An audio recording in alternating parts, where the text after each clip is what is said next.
Chairman, and I want to thank Chairwoman Waters. I don't know if she's still here, but I want to thank her for raising a question about the decline in physical bank branches in rural and underserved areas.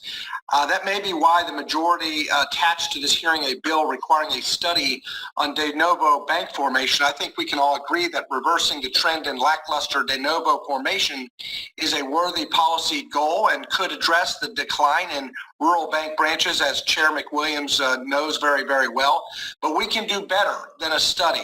My bill, the Promoting Access to Capital in Underbanked Communities Act, is a straightforward solution endorsed by the ICBA, allowing for a phase-in of capital requirements for de novo institutions, including some provisions targeted toward underserved rural areas and several other common-sense provisions to promote bank access in unbanked communities.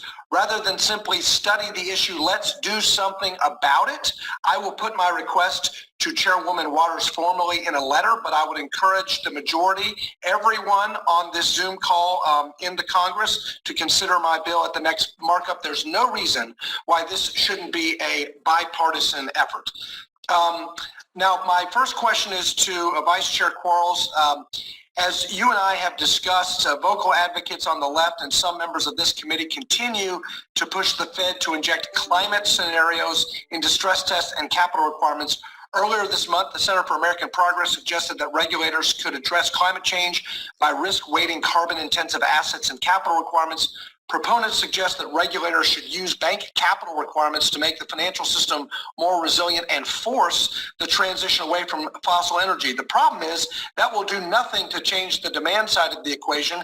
People will still need to drive cars, turn on their lights, and heat their homes. It will just disrupt the supply side by shifting financing for those industries to less regulated non-bank lenders, drive up the cost of capital, and in turn raise prices for consumers. Vice Chair Quarles, is the Fed's role to devise and implement climate change policy, and more specifically, is it the Fed's job to accelerate the transition away from fossil energy? Our role is to ensure that the financial system is resilient to risks. Those logically could include climate risks, and so we need to analyze how that could happen. But it is not our job to use the financial system as a tool of broader climate policy. That is the mandate. That's encouraging to hear that confirmation on the record, and I would encourage you to share that with Mr. Styro and the Climate Supervision Committee. I would encourage you to continue to vocally express that viewpoint to Governor Brainerd and others at the Fed, that you do not have the legal authority to implement environmental policy. Let me turn to Acting Comptroller Sue. I continue to be troubled by the trend of politicization of access to capital, whereby perfectly legal businesses are denied financing because they are industries that are politically unfashionable. That's why I was pleased to see the OCC finalize the Fair Access Rule in January.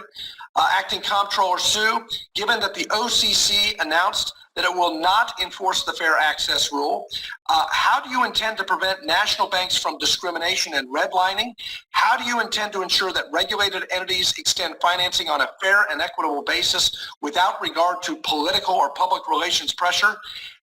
In the context of your prepared testimony, sir, your emphasis on reducing inequality in banking sounds like hollow rhetoric and an empty gesture when considering your decision to not enforce fair access.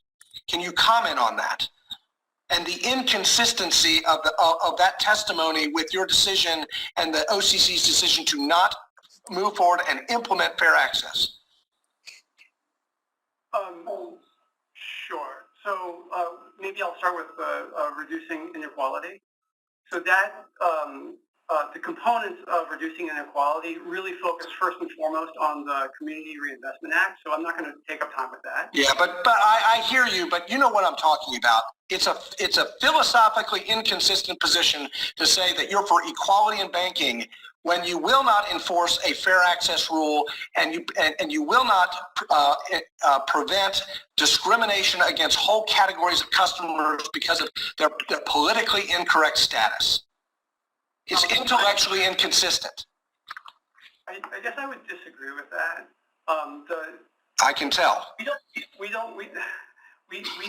we're not in the business of telling banks who to bank. We are in the business of safety and soundness, of treating customers fairly, of ensuring that there's access to financial services, especially those who are underbanked and unbanked. That's our mission. My time has expired. My time has expired. But if redlining is wrong, redlining is wrong.